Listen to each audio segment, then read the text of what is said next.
Are you confident you're getting the best deal on your Microsoft Azure cloud spend? Here's the truth. Azure contracts look flexible, but once you commit, those costs can lock in fast. Microsoft's goal is simple: drive you into bigger commitments, longer terms, and bundled services you may never fully use.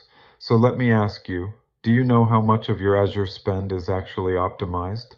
Are you sure you're not committing to more than you'll consume?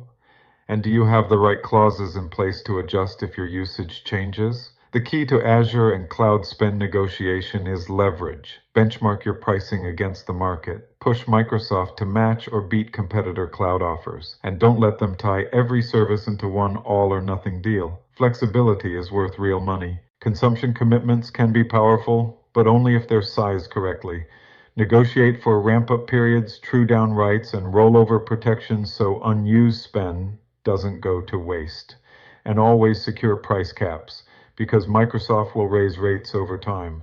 At Redress Compliance, we help CIOs and procurement leaders negotiate Azure and cloud commitments that save money, reduce risk, and keep leverage on your side.